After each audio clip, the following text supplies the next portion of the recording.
A CAPES, a Coordenação de Aperfeiçoamento de Pessoal do Nível Superior, anunciou no começo dessa semana o corte de 5.613 bolsas de mestrado, doutorado e pós-doutorado no Brasil a partir desse mês. Para falar mais sobre esse assunto, gentilmente atende a Jovem Pan, o presidente da CAPES, Anderson Correia. Presidente, bom dia. Muito obrigado por nos atender. Bom dia. Bruno, Thiago, Denise, Augusto, bom dia. Presidente, o que representa esse corte? É o terceiro comunicado que foi feito nesse ano e ao todo a CAPES vai deixar de oferecer cerca de 11 mil bolsas e não serão aceitos novos pesquisadores nesse ano. Como se reverte ou esse ano já é um ano perdido em relação a isso? Na verdade, essas bolsas estão num contexto de 200 mil bolsas que a CAPES oferece. Então, ou seja, essas 5.600 estão sendo bloqueadas para que a gente tenha orçamento para manter o restante, que é muito maior, que são 200 mil bolsas. Denise Campos de Toledo. Agora, Anderson, de qualquer forma, é um corte muito pesado, lembrando, inclusive, que o governo reduziu também o orçamento para o próximo ano. A área da educação é atingida e os recursos para pesquisa no país estão diretamente atrelados ao quanto que o Ministério da Educação vai ter de verba também. Tem alguma alternativa? Porque a pesquisa no país pode ficar comprometida, não é? Na verdade, o orçamento da CAPES para esse ano, que é de 4.250 bilhões, eles sofreram contingenciamento, a gente fez as ações, mas a gente vai manter boa parte dos bolsistas em vigor, a maioria, né, dos bolsistas, e apenas aqueles que estão renovados nesse final de ano, a gente não está fazendo a renovação. Mas para o ano que vem, a gente tem ações para melhoria.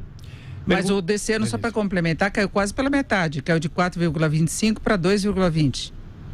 Essa é uma proposta inicial que o MEC e a economia estão trabalhando para subir esse orçamento, voltar a um patamar original. A proposta ainda está em discussão no Congresso e existem outros projetos que estão sendo trabalhados também para poder repor esse orçamento e manter o mesmo orçamento da CAPES para o ano que vem.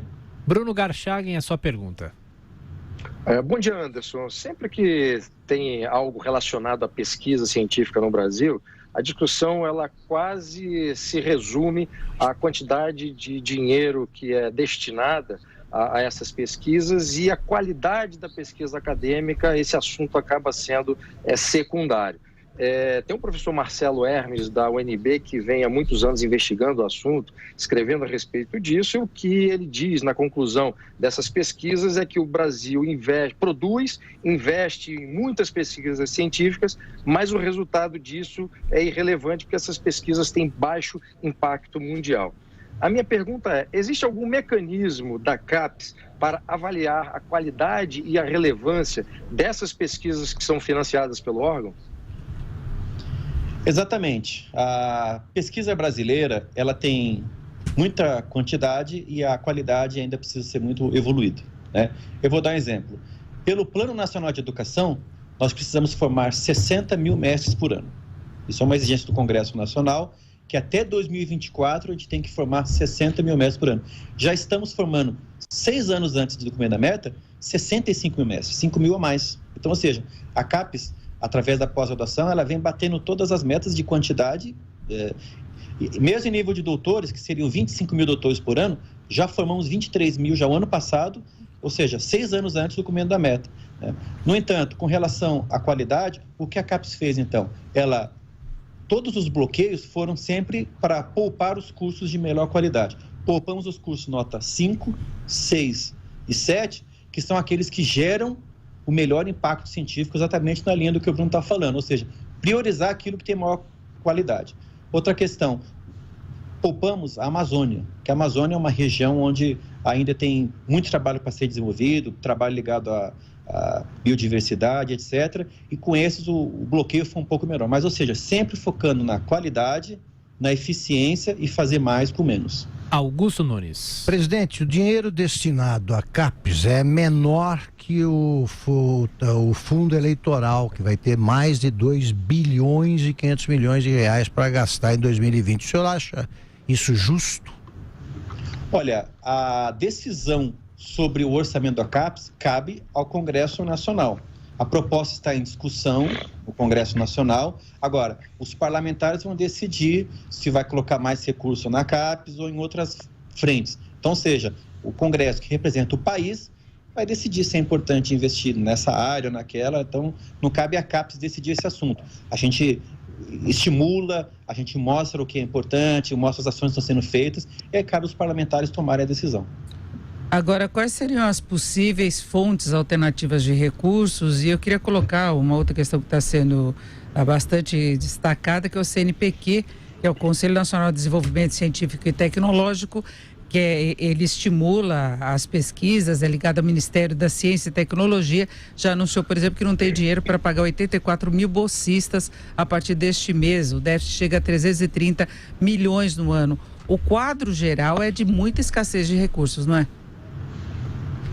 Olha, o orçamento da CAPES para esse ano, a gente está trabalhando e com o descongenciamento que deve acontecer agora em setembro, a gente estima 50% de descongenciamento, a gente consegue atender todo o nosso orçamento até o final do ano. Então, ou seja, não teremos pânico nesse ano, todos os bolsistas serão garantidos, né? Para o ano que vem, esse programa que está sendo anunciado pelo MEC, do qual eu ainda não tenho autonomia para poder divulgá-lo, mas ele pretende equiparar 100% do orçamento da CAPES para o ano que vem.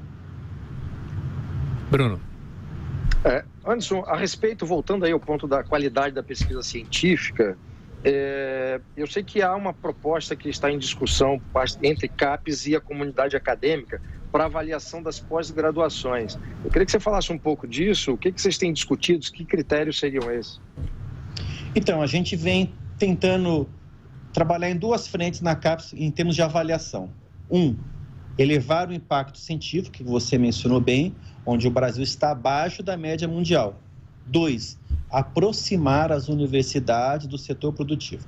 Então, em termos de impacto científico, nós estamos dando mais valor para as pesquisas publicadas em periódicos internacionais que tenham nível de excelência, ou seja, se o recurso é escasso, vamos colocar naqueles programas principais, naqueles que atendem, evidentemente respeitando as assimetrias regionais, como eu disse, da Amazônia, e regiões que ainda estão em desenvolvimento. Mas para regiões como São Paulo, Rio, Brasília, grandes universidades, onde tem já o recurso já alocado, que seja feito na linha do melhor impacto científico. 2, aproximar as universidades do setor produtivo. Começar a exigir das pós-graduações mais patentes, mais trabalhos, registro de software, criação de pequenas empresas, ou seja, que a pesquisa, além de uma pesquisa básica e aplicada, que a gente também valorize uma pesquisa tecnológica que faz o país crescer e colocar as empresas no patamar global. Anderson Correia, presidente da CAPES, mais uma vez, muito obrigado por atender a Jovem Pan. Até a próxima. Muito obrigado.